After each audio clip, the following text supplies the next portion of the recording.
Hello everyone, and I welcome you all on Karya Glow. And Karya Glow is always happy to help you in your competitive exams.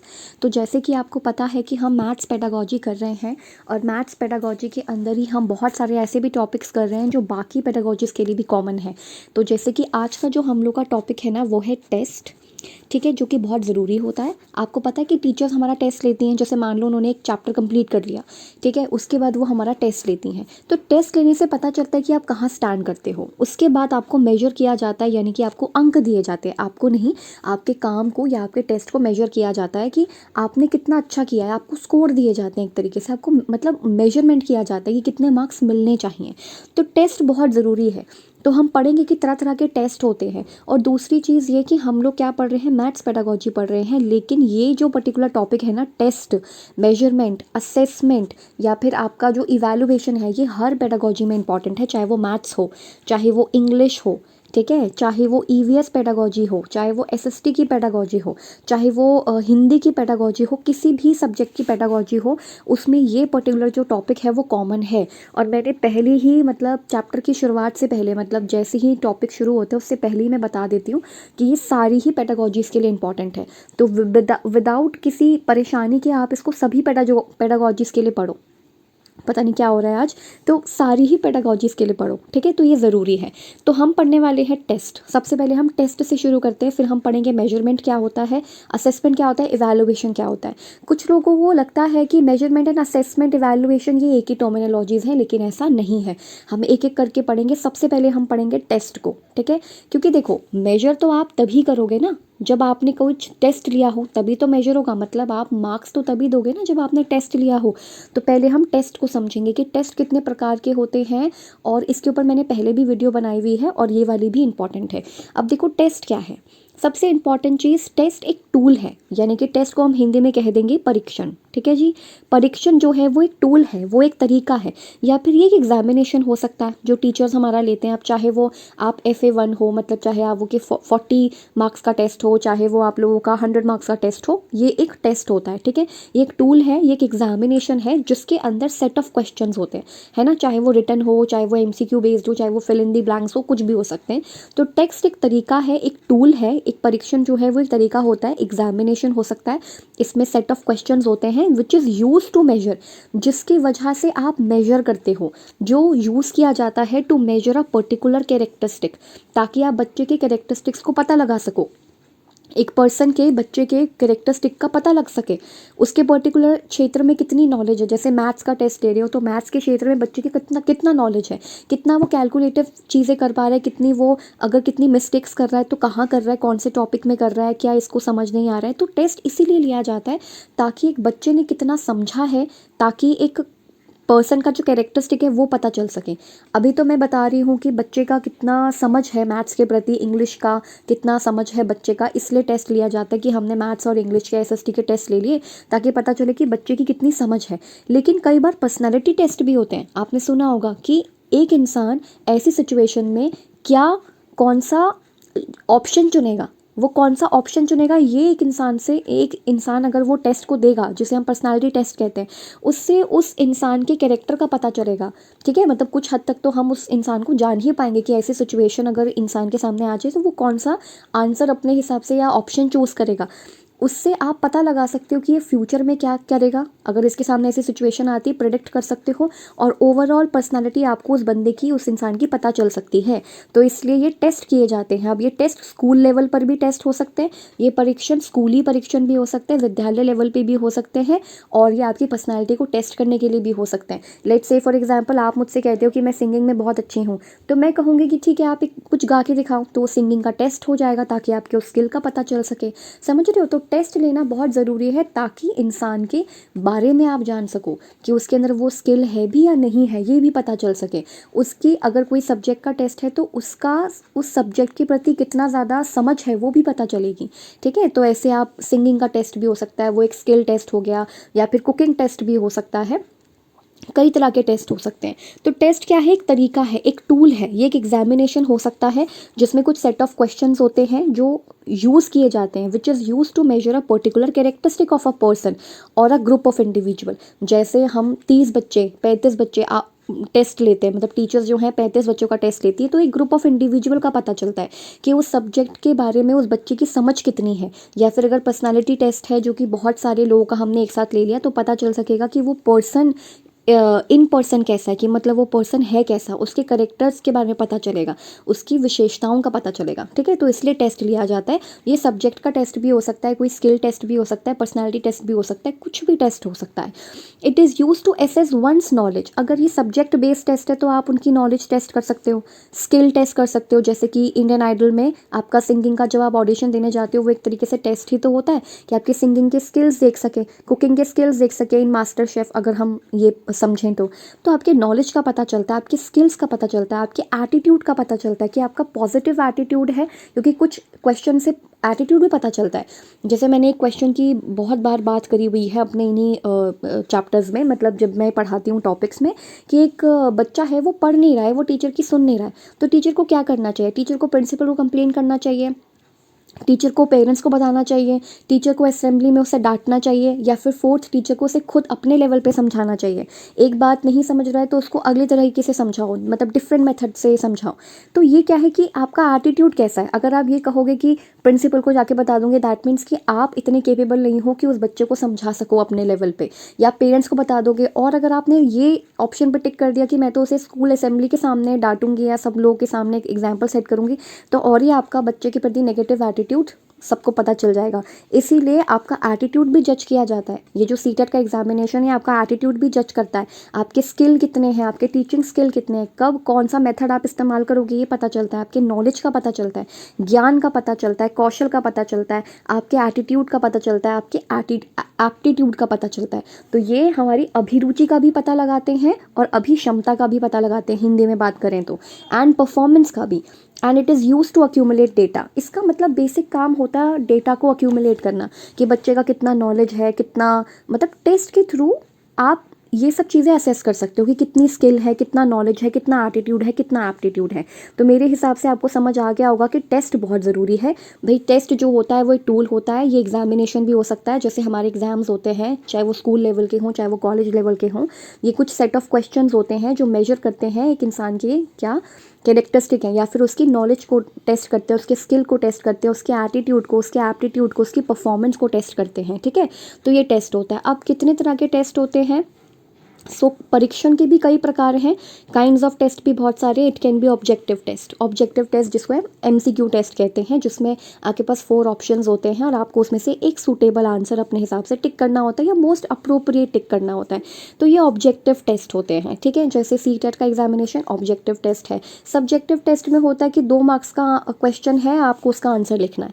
ठीक है, जैसे मान लीजिए कुछ भी, कि जैसे मान लीजिए कि एक जगह पे बहुत ज़्यादा गंदगी पड़ी हुई है, तब आप क्या करेंगे? मतलब आपके यहाँ से आसपास से कोई कूड़ा उठाने के लिए नहीं आया, तो उस चीज़ पे आप क्या करेंगे? तो सबकी अलग अलग प्रतिक्रिया होंगी। किसी का कुछ होगा कि म्यूनसिपैलिटी को कॉल करेंगे, किसी का कुछ होगा, कोई खुद ही उठाने लग जाएगा, कोई इसकी वीडियो बना के यूट्यूब पे डाल देगा, कुछ भी हो सकता है। तो ये क्या है? सब्जेक्टिव है, जिसमें आप अपने हिसाब से आंसर्स लिखोगे। ठीक है, जिसमें आप अपने अकॉर्डिंग लिखोगे। तो टेस्ट भी तरह तरह के होते हैं। ऑब्जेक्टिव टेस्ट का एक ही आंसर होता है, आप अपने अकॉर्डिंग चूज़ करोगे। ठीक है, सब्जेक्टिव टेस्ट का भी यही चीज़ है, आप खुद अपने हिसाब से लिख सकते हो इसमें। इंडिविजुअल टेस्ट में केवल एक इंडिविजुअल का टेस्ट होता है। ग्रुप टेस्ट में आप बहुत सारे बच्चों का एक साथ टेस्ट ले सकते हो, जैसे ट्यूशन के टेस्ट होते हैं ना, कि 10-20 बच्चों का एक साथ टेस्ट ले लिया, या स्कूल में भी ऐसा ही होता है, या फिर सीटेट में भी ऐसा ही है कि एक दिन में एक बैच में इतने टेस्ट ले लिए। बैच इन द सेंस 1 से 2 के बीच में, या जो भी 2 घंटे का है उसमें इतना टेस्ट ले लिया। ग्रुप टेस्ट ले लिया, इंडिविजुअल का टेस्ट ले सकते हैं, एक बच्चे का टेस्ट ले लिया, जैसे वाइवा वगैरह में, उस तरह से। तो इवन इंडिविजुअल टेस्ट में ये होता है कि एक बारी में आप एक ही बच्चे को टेस्ट कर रहे हो। ग्रुप टेस्ट में आप कई सारे बच्चों को एक साथ टेस्ट कर रहे हो। फिर स्टैंडर्डाइज टेस्ट एंड अनस्टैंडर्डाइज के बारे में भी हम पढ़ेंगे कि स्टैंडर्डाइज बिल्कुल साइंटिफिकली होता है, और स्पेशलिस्ट यानी कि जितने भी स्पेशल पीपल होते हैं, स्पेशलिस्ट होते हैं बेसिकली, या एक्सपर्ट्स होते हैं, उनके द्वारा बनाया जाता है। तो ये कुछ हमारे टेस्ट होते हैं। तो इसमें ऑब्जेक्टिव है, सब्जेक्टिव है, इंडिविजुअल है, ग्रुप टेस्ट है, स्टैंडर्डाइज टेस्ट एंड अनस्टैंडर्डाइज टेस्ट है। तो मेरे ख्याल से यहाँ तक तो समझ आ गया होगा कि टेस्ट बहुत इंपॉर्टेंट है। टेस्ट से आप इंसान के जो उसकी नॉलेज है, उसकी उसके स्किल्स हैं, एटीट्यूड है, एप्टीट्यूड है, उनका पता लगा सकते हो।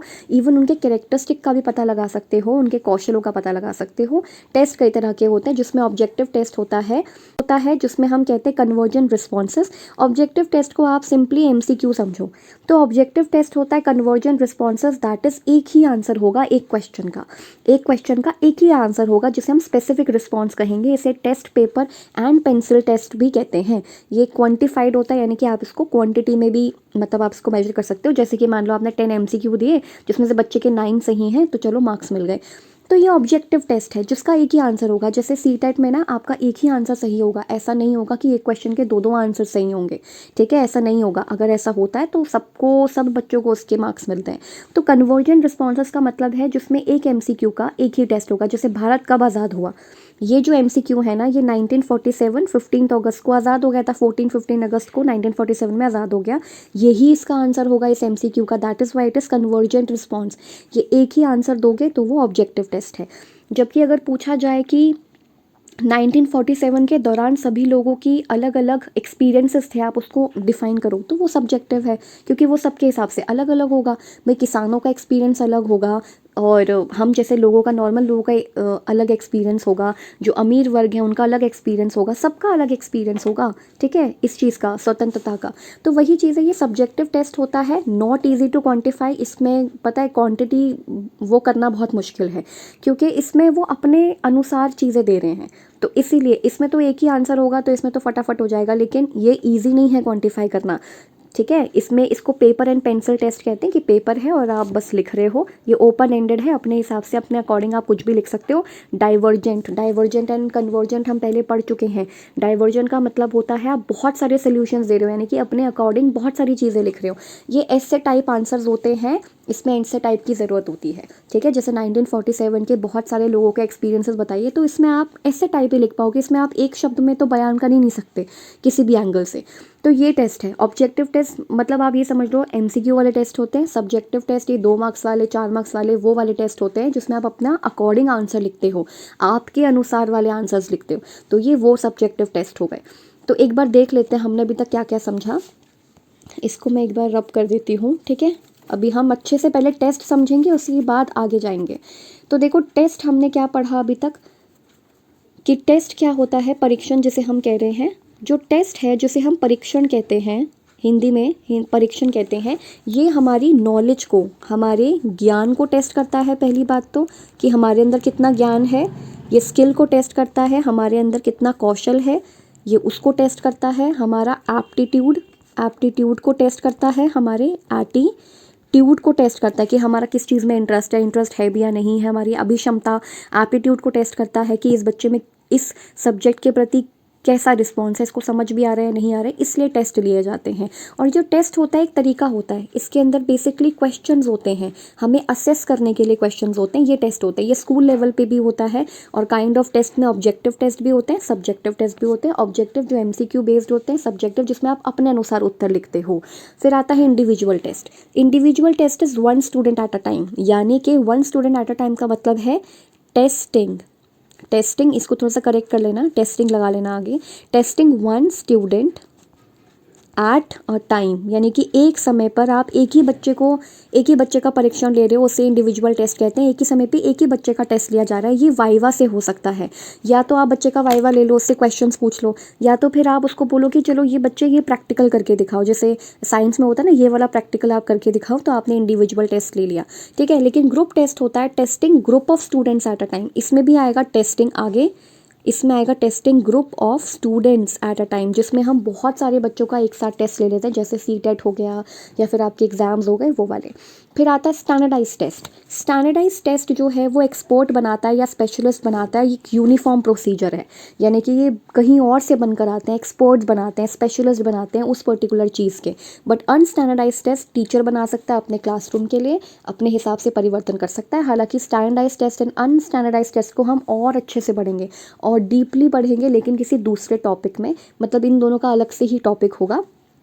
ये इस तरह के आपके क्या हो सकते हैं, टेस्ट हो सकते हैं। इसके अलावा मैंने और भी टेस्ट कराए थे, जो आपको उसके लिए पिछली वीडियोस देखनी होंगी। जैसे मैंने करवाया था क्या, फॉर्मेटिव टेस्ट, ये मैं करवाऊंगी, या तो एक और बार करवा दूंगी। फॉर्मेटिव टेस्ट जिसे SA1 कहते हैं, और एक होता है समेटिव टेस्ट, ठीक है, इस तरह के टेस्ट होते हैं। तो ये सारे टेस्ट पहले तो आप ये याद करो, ठीक है, पहले तो इनका डेफिनेशन पढ़ो अच्छे से, कितने तरह के टेस्ट होते हैं पहले ये समझो, ये पूरा दोबारा से एक बार देखो, टेस्ट समझ लो, उसी के बाद ही हम मेजरमेंट पे आएंगे। और स्टैंडर्डाइज टेस्ट जो कोई एक्सपर्ट या स्पेशलिस्ट बनाता है, और दूसरा आपका अनस्टैंडर्डाइज टेस्ट जो कि टीचर बनाता है, तो ये ज़रूरी है।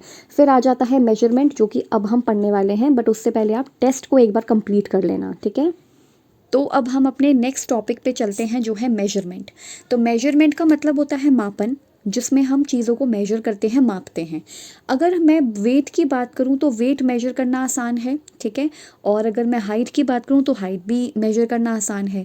लेकिन ये सब तो आसान है मेजरमेंट करना, पर नहीं होता आसान तो वो एजुकेशन में या साइकोलॉजी में। साइकोलॉजी और एजुकेशन में किसी भी चीज़ को मापना बहुत कठिन होता है, या आप कभी भी डायरेक्ट मेजरमेंट नहीं कर सकते, डायरेक्टली नंबर्स में नहीं नाप सकते, थोड़ा सा मुश्किल प्रोसेस है। क्यों? क्योंकि एजुकेशन एंड साइकोलॉजी में कुछ भी ऐसा नहीं है कि सब कुछ ठीक है, ठीक है। मतलब जैसे साइकोलॉजी में मान लो पर्सनालिटी टेस्ट है, भाई कोई भी किसी भी सिचुएशन में कैसा भी रिएक्ट कर सकता है, तो उसका कोई एक आंसर तो नहीं हो सकता ना, तो इसलिए मेजरमेंट बहुत मुश्किल होता है। और एजुकेशन में स्पेशली सब्जेक्टिव आंसर में मेजरमेंट थोड़ा सा मुश्किल होता है, क्योंकि उसमें आप अपने पॉइंट ऑफ व्यू देते हो कि आप होते तो आप क्या करते, या इस तरह से कुछ। तो ऐसे में मेजरमेंट करना थोड़ा मुश्किल होता है, लेकिन हम फिर भी करते हैं। पर कैसे करते हैं? किसी चीज़ के रिलेशन में करते हैं, रिलेशन इन द सेंस किसी चीज़ के रिलेशन में करते हैं, रिलेटिव करते हैं, और इसका मतलब होता है कंपैरिजन करके। तो in education and psychology direct measurement is not possible. Directly चीज़ों को मेजर करना मुश्किल है, ये पॉसिबल नहीं है। It can only be measure by comparing them with those of his peers. Peers यानी कि हम उसके फ्रेंड्स के साथ उसकी तुलना कर सकते हैं, ठीक है। मतलब जैसे उसके फ्रेंड्स के जैसे मार्क्स आए, उसके जैसे मार्क्स आए, बस हम कंपैरिजन कर सकते हैं। पहले आपने क्या लिया? आपने टेस्ट लिया, तभी तो आप माप रहे हो, तभी तो आप चीज़ों को मेजर कर रहे हो। तो मेजरमेंट का सिंपल मतलब होता है अंक देना। जैसे किसी टेस्ट में किसी के मार्क्स 20 में से 15 आ गए, किसी के 19 आ गए, किसी के बिल्कुल ही अच्छे नहीं आए, जैसे कि 3 या 4 मार्क्स आ गए। तो ये क्या है कि ये सिर्फ मेजरमेंट है, टेस्ट का सिर्फ मार्क्स पता चलेगा। It can only be measure by comparing them with those of his peers, यानी कि आपके जो पीयर्स होते हैं, आपके जो फ्रेंड्स होते हैं, आपके जो टेस्ट के स्कोर हैं उसको कंपेयर किया जाएगा आपके दोस्त के स्कोर के साथ।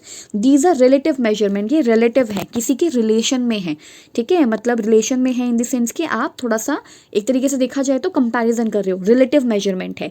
क्वांटिटी में नाप रहे हो किसी चीज़ को, मेजर कर रहे हो किसी चीज़ को नंबर्स में, जैसे कि टेस्ट में 20 में से 15 स्कोर आ गए, या फिर 16 या 18 कुछ भी आ गए। तो ये क्या है? क्वांटिटी में आपने नाप लिया, मेजर कर लिया। तो ये क्वांटिटेटिव प्रोसेस है। इसमें क्या है, हिंदी के लिए क्या लिखा है? अंक दिए जाते हैं केवल बच्चों को, और यह मात्रात्मक प्रक्रिया है। क्वांटिटेटिव है क्योंकि क्वांटिटी में माप रहे हैं, तो मात्रात्मक है।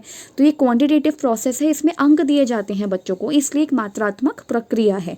इसमें टेस्ट के स्कोर्स होते हैं, या फिर आपकी परफॉर्मेंस के स्कोर होते हैं, क्योंकि मैंने आपसे कहा था ना, टेस्ट किसी भी चीज़ का हो सकता है, स्किल का भी हो सकता है। तो मान लो आपने कुकिंग करी और वो बहुत बढ़िया तरीके से कुकिंग करी, जिसमें आपने क्लीनलीनेस का भी ध्यान रखा, तो आपके परफॉर्मेंस के बेसिस पे आपको स्कोर मिल जाएंगे।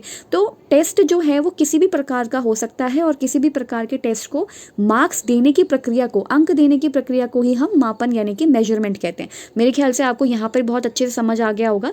सिर्फ अपने स्कूल के दिनों को याद करो, यूनिट टेस्ट वगैरह को, और जो ऐसे 1 होते थे जिसमें 80 मार्क्स का 100 मार्क्स का पेपर होता था, उसमें जो अंक दिए जा रहे हैं वही आपका मेजरमेंट है सिंपली।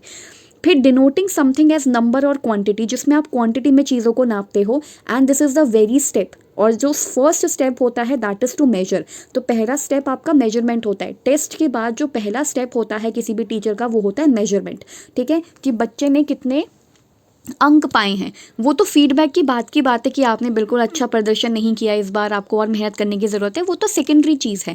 पहले तो आप मेजरमेंट करोगे, टेस्ट लिया और उसके बाद मेजर किया। अब आता है why test and measurement is important. हमने टेस्ट पढ़ लिया, टेस्ट लेना भी ज़रूरी है आपके कैरेक्टरिस्टिक और स्किल वगैरह को नापने के लिए, है ना, मापने के लिए। और मेजरमेंट क्यों ज़रूरी है? For getting knowledge about progress. बच्चा आगे कितनी प्रोग्रेस करेगा उसको मापने के लिए मेजरमेंट ज़रूरी होता है। For preparation of effective planning के लिए भी आपका मेजरमेंट ज़रूरी है, ताकि आप और अच्छे से प्लान कर सको कि बच्चा जो है बार बार 10 में से 5 मार्क्स लेकर आ रहे हैं, तो अब मैं कुछ ऐसा इफेक्टिव प्लान करूँगी अपना लेसन कि बच्चे के मार्क्स बढ़ जाएं। तो ये क्या है, प्रिपेयर कर सकता है टीचर अपने आप को कि वो इफेक्टिव प्लानिंग कैसे करे बच्चे के आगे प्रोग्रेस के लिए। तो टेस्ट और मेजरमेंट क्यों ज़रूरी है, ताकि बच्चे की प्रोग्रेस का पता चल सके, for getting knowledge about the progress and preparation of effective planning, ताकि मैं आगे और अच्छी प्लानिंग कर सकूं, बच्चा भी अपने लेवल पे प्लान कर सके और मैं भी प्लान कर सकूं। For knowing the abilities and capacities, बच्चा कितना क्षमता रखता है, कितना उसके अंदर एप्टीट्यूड है इस टॉपिक को करने के लिए या चीज़ को करने के लिए, वो हो गया एबिलिटीज़ एंड कैपेसिटीज़। मीन्स उसकी एबिलिटीज़ एंड कैपेसिटीज़ को देखना, इसका मतलब ये होता है कि उसके अंदर जो एबिलिटीज़ है टेस्ट के थ्रू एक तो वो पता चलेगी और मेजरमेंट करके भी पता चलेगा कि वो बाकियों से कितना ज़्यादा पीछे है, कितना ज़्यादा आगे, क्योंकि हम इसमें रिलेटिव मेजरमेंट्स करते हैं इसलिए। फिर आता है फॉर गिविंग मोटिवेशन, मोटिवेशन के लिए भी होता है, क्योंकि टेस्ट लिया जाता है मोटिवेशन के लिए और मेजरमेंट भी किया जाता है मोटिवेशन के लिए। कितना पर्टिकुलर स्कोर आया है, अगर ज़्यादा आया है तो सीधी सी बात है मोटिवेशन बहुत ज़्यादा होगा, कम आया तो मोटिवेशन थोड़ा होगा, लेकिन आगे के लिए मोटिवेशन आ सकता है कि आगे वो बेटर करे। इसके अलावा for knowing the achievements in future, even हम टेस्ट एंड मेजरमेंट इसलिए भी करते हैं क्योंकि हमें ये जानना होता है कि फ्यूचर में कितना ज़्यादा अचीव कर पाएगा जो बच्चा है, वो कितना अचीव कर पाएगा। तो उस चीज़ को मापने के लिए, उस चीज़ को मेजर करने के लिए ये टेस्ट एंड मेजरमेंट दोनों किया जाता है, सो दैट हमें पता चल सके कि फ्यूचर में क्या कर सकता है, कितना उस पर्टिकुलर जो भी टेस्ट है उस पर्टिकुलर सब्जेक्ट में कितना कर सकता है, ये हम प्रिडिक्ट कर सकते हैं। इसलिए ये टेस्ट एंड मेजरमेंट दोनों इंपॉर्टेंट थे। तो सबसे पहले तो आपका टेस्ट ही होता है, सबसे पहले टेस्ट आता है, उसके बाद जा कर के मेजरमेंट होती है। सबसे पहले टेस्ट लिया जाता है, चाहे वो पर्सनालिटी टेस्ट हो, चाहे वो नॉलेज का हो, चाहे वो स्किल का हो, किसी भी चीज़ का हो, तो पहले टेस्ट लिया जाता है, उसके बाद मेजरमेंट होता है। और इस मेजरमेंट के अंदर सिर्फ और सिर्फ स्कोर दिए जाते हैं, यानी कि सिर्फ नंबर्स दिए जाते हैं और कुछ भी नहीं दिया जाता। और मेजरमेंट किया जाता है रिलेटिव।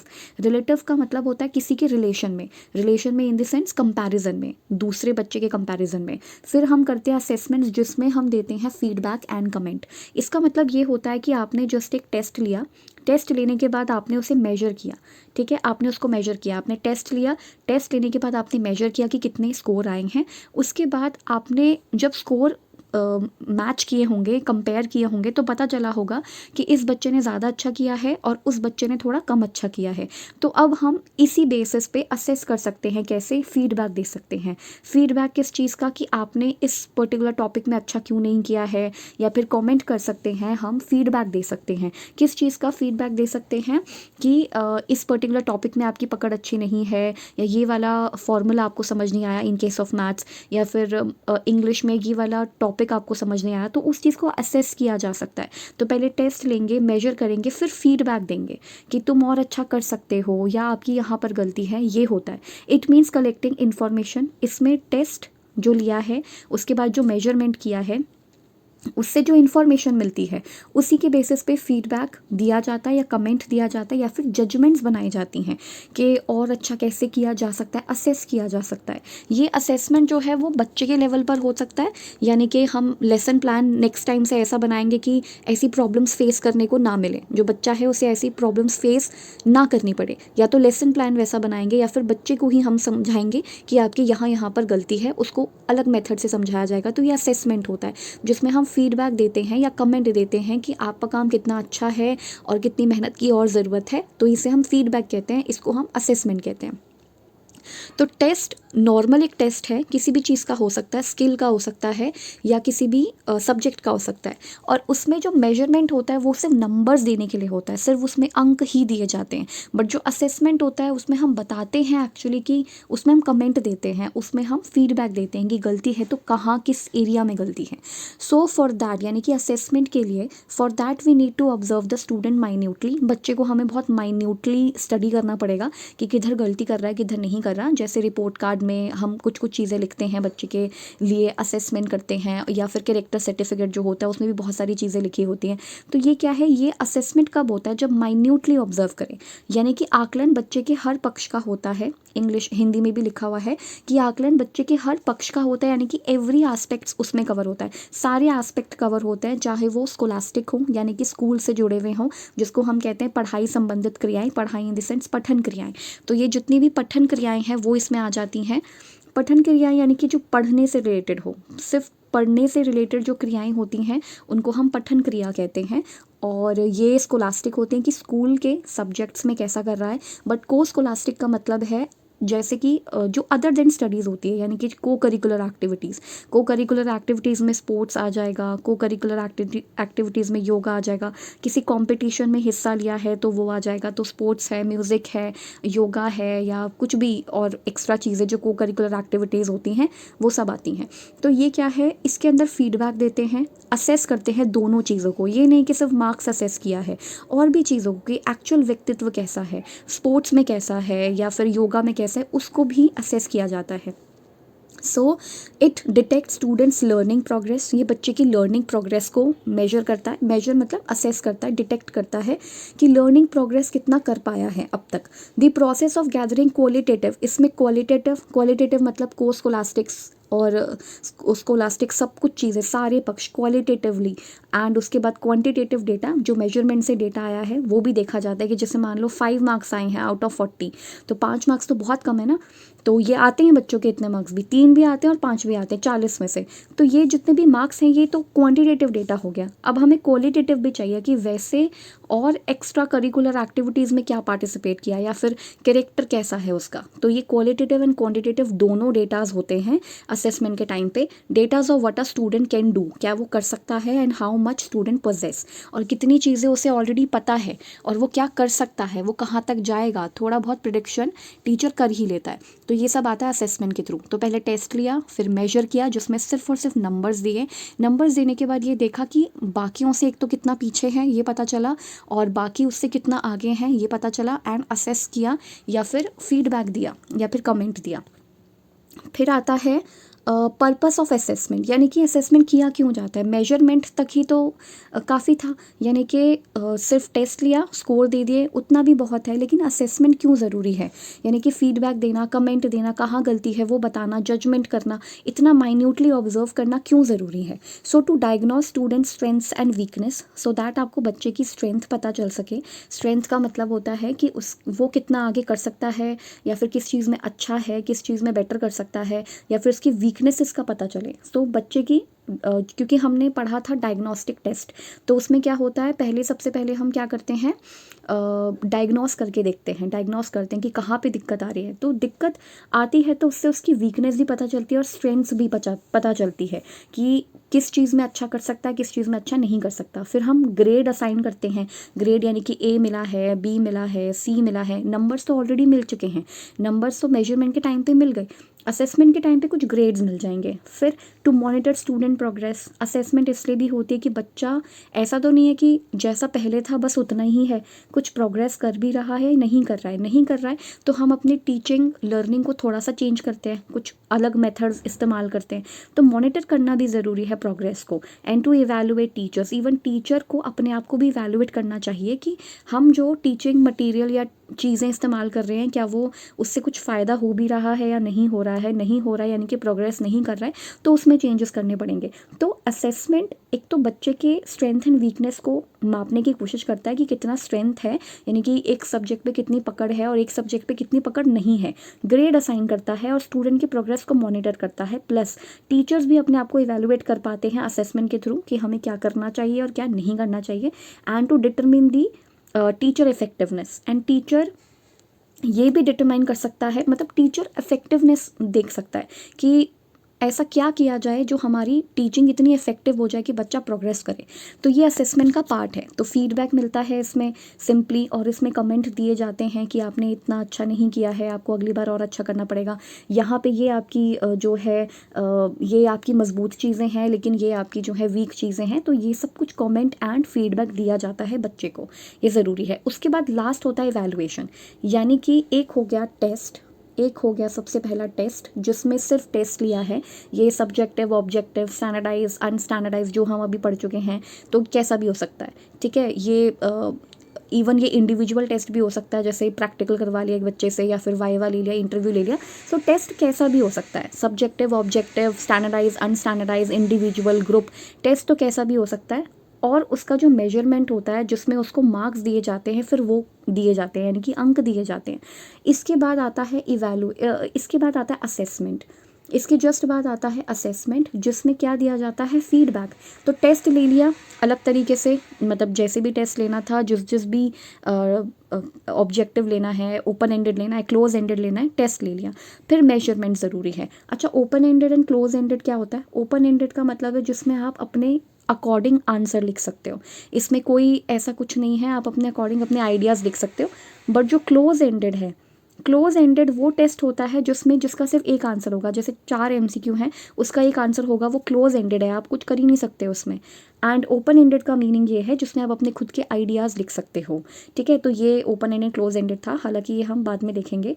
तो ये टेस्ट हो गया। फिर मेजरमेंट जिसमें सिर्फ नंबर्स दिए जाते हैं, इसमें नंबर दिए जाते हैं। असेसमेंट में क्या होता है, इसके अंदर दिया जाता है कमेंट, इसमें कमेंट दिया जाता है या फीडबैक दिया जाता है कि आप इतना पीछे हो तो क्यों हो, क्या रीजंस है उसके, ये सब बताया जाता है। फिर आता है इवैल्यूएशन। इवैल्यूएशन सबसे लास्ट होता है, सबसे लास्ट स्टेप होता है। Test, measurement, assessment, then evaluation. Evaluation सबसे हाईएस्ट फॉर्म है। So evaluation is the highest form.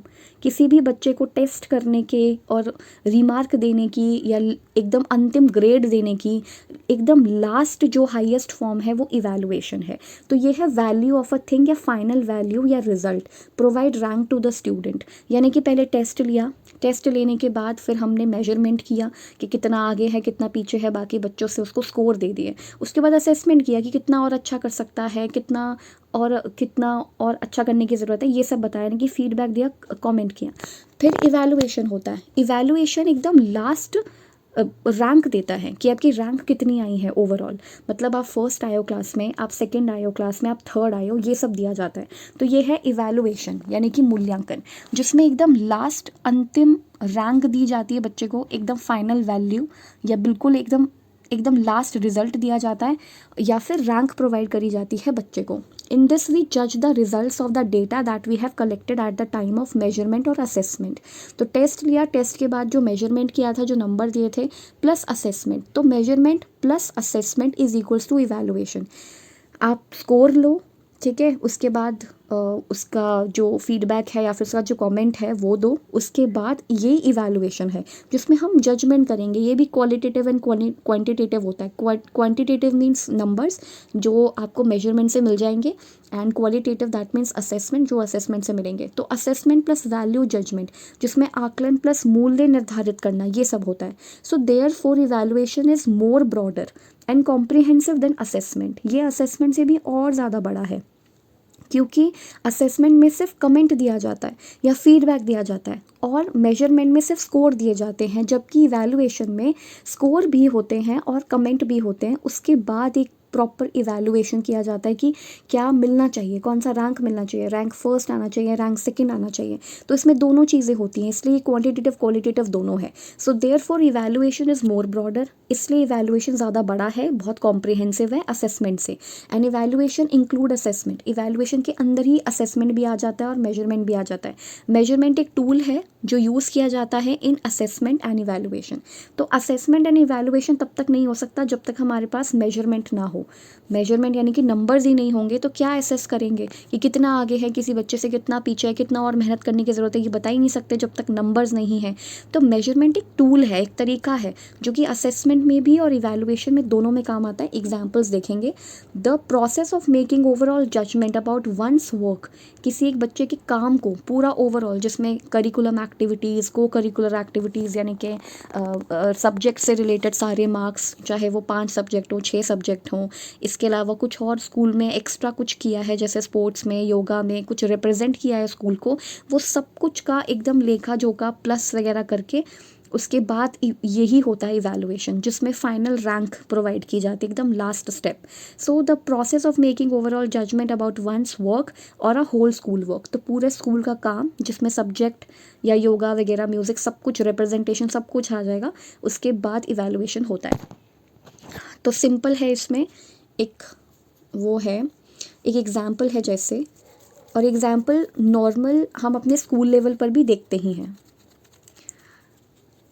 जैसे जैसे लेट्स से फॉर एग्जांपल कोई एक कंपटीशन हुआ एंड ये कंपटीशन है in the form of test. ये टेस्ट ही है, ये कंपटीशन है बट ये टेस्ट है। अब ये टेस्ट किसी भी लेवल पे हो सकता है, कुछ भी हो सकता है। तो सबसे पहले हुआ ये, मान लो योगा का टेस्ट। योगा का टेस्ट इन द सेंस कि कुछ ऐसा एक टेस्ट है, या फिर कुकिंग टेस्ट, कुछ भी अपनी मर्जी से हम लगा सकते हैं। तो पहले तो हमने टेस्ट लिया, इसमें बहुत सारे पार्टिसिपेंट्स थे। जैसे मान लो सिर्फ 5 पार्टिसिपेंट्स थे, अभी 5 ले लेते हैं। तो इसमें 5 पार्टिसिपेंट्स थे, जिसमें से एक है, फिर दूसरा है, फिर तीसरा है, फिर चौथा है, फिर 5वां है। तो पहले टेस्ट लिया, यानी कि कोई कंपटीशन हुआ, चाहे वो योगा का हो, कुकिंग का हो, कोई भी स्पीच कंपटीशन हो, सिंगिंग कंपटीशन हो, पोएम रेसिटेशन कंपटीशन हो, कुछ भी कंपटीशन हो, जिसमें 5 पार्टिसिपेंट्स या कैंडिडेट्स ने वो किया, मतलब इसने पार्टिसिपेट किया। तो पहला क्या होगा, मेजरमेंट। आप यानी कि जो जजेस बुलाए जाते हैं वहाँ पे, उन्होंने मार्क्स दिए। जैसे पहले वाले को मान लो 3 नंबर दिए आउट ऑफ 5, इसको 1 ही मार्क्स मिला या 1 ही दिया गया। इसको 0 मिला क्योंकि ये आया और चला गया बच्चा, इसने कुछ नहीं किया। इसके बाद इसको 2 दिया, या फिर इसको 4 दे दिया। तो ये आउट ऑफ 5, ये सारे आउट ऑफ 5 हैं। तो ये क्या है, ये कंपटीशन के स्कोर हैं, यानी कि मेजरमेंट किया। तो ये टेस्ट लिया, ये मेजर किया। उसके बाद क्या है कि हमें कमेंट भी तो देना है, यानी कि हमें असेस करना है कि हो सकता है कि कोई बच्चा जो है वो स्टेज पर आया तो था, उसने बहुत अच्छा सुनाया पोयम, लेकिन उसने किसी को भी, जो बोलते हैं ना, रिस्पेक्ट नहीं दी। हेलो हाय या जो भी होता है, टीचर्स को रिस्पेक्ट देते, वो नहीं दिया। तो हो सकता है कि इस, मतलब आपने असेस करना होता है तो बॉडी लैंग्वेज भी असेस होती है, सब कुछ असेस होता है, तो वो नहीं किया मान लो। तो इसमें क्या है, कमेंट दिए जाएंगे, इसमें कमेंट होगा, इसमें फीडबैक होगा। ये असेसमेंट है। क्या क्या है ये एक तो पहली बात कमेंट है, और ये फीडबैक है, एक फीडबैक भी दिया जाएगा। तो ये कमेंट दिया या फीडबैक दिया, ठीक है, नंबर्स के बाद कमेंट दिया, फीडबैक दिया, ये सब दिया। फिर फाइनली किसको चूज़ करेंगे, इनमें से कौन होगा जो सबसे अच्छा, मतलब रैंक भी लेकर आया होगा, और जो लोगों को पसंद भी आया होगा, टीचर्स को पसंद भी आया होगा। तो ये चीज़ है इसमें। तो हो सकता है 5वें नंबर वाला पसंद आया, क्योंकि उसका मार्क्स भी अच्छा है, उसका प्रेजेंटेशन भी अच्छा है, और ये सारी चीज़ें। तो ये लास्टली क्या हुआ, इवैल्यूएशन। तो ये एक पूरा एग्जाम्पल है कि कैसे एक कंपटीशन होता है, एक टेस्ट होता है, जिसमें स्कोर मिलते हैं, जिसमें मेजरमेंट मिलता है पहले तो, उसके बाद असेसमेंट होता है, फिर इवैल्यूएशन होता है एकदम लास्ट, कि आप इनमें से किसको चूज़ करने वाले हो, कि फर्स्ट रैंक किसका आएगा, फिर सेकंड रैंक किसका आएगा। जैसे इसका फर्स्ट होगा रैंक, इसका सेकंड होगा रैंक, इसका थर्ड रैंक होगा, इसका फोर्थ रैंक होगा, इसका फिफ्थ रैंक होगा। ये होंगे, ये सब रैंक्स के बेसिस पे ये इवैल्यूएशन होगा, जिसमें बिल्कुल फाइनल रैंक या फाइनल वैल्यू या रिजल्ट बच्चे को सुनाया जाएगा। तो ये था test, measurement, assessment and evaluation. So test कई तरह के हो सकते हैं, काइंड्स ऑफ टेस्ट भी है, और ये एक टूल भी होता है। फिर उसके बाद मेजरमेंट होती है, फिर उसके बाद मेजरमेंट के बाद असेसमेंट होता है, देन इवैल्यूएशन होता है, जो कि बहुत बहुत ज़रूरी होता है प्रोवाइड करने के लिए लास्ट रिजल्ट, या एक रैंक प्रोवाइड करने के लिए, जिसमें जजमेंट होती है, वैल्यू एडिशन होता है। तो इसमें ये है।